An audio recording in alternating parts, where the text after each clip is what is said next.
আমার শ্বশুরমশাই খেতে বড্ড ভালোবাসে। যদি হয় সেটা মাংস, তাহলে তো কোনো কথাই নেই। কাল 8ই এপ্রিল ছিল আমার শ্বশুরমশাই মানে বাবার জন্মদিন। এই 13 বছর সংসার জীবনে কিন্তু কখনো তার জন্মদিনের তারিখও জানতাম না।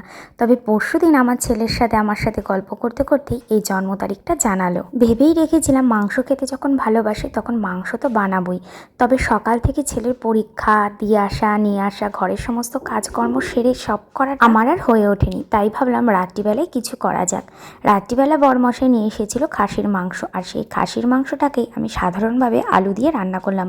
আলুটাকে নুন হলুদ দিয়ে ভেজে তুলে রাখলাম, আর ওইদিকে আমি মাটনটাকে কিন্তু সেদ্ধ করে নিয়েছিলাম। গোটা গরম মশলা, তেজপাতা আর দিয়েছিলাম নুন হলুদ। এইদিকে পেঁয়াজ, আদা, রসুন, ধনে, জিরে, লঙ্কা, টমেটো সব একসাথে কষিয়ে নিলাম, আর সেদ্ধ করে রাখা মাটনটাকে ছেঁকে দিয়ে দিলাম। এইবার কিন্তু ভালোভাবে কষিয়ে নিলাম। আর মাটনটা সেদ্ধ করার যে স্টকটা রয়ে গেছে সেটা আমি এখন দেব না। ভালোভাবে মশলার সাথে মাটনটাকে কষিয়ে নিলাম।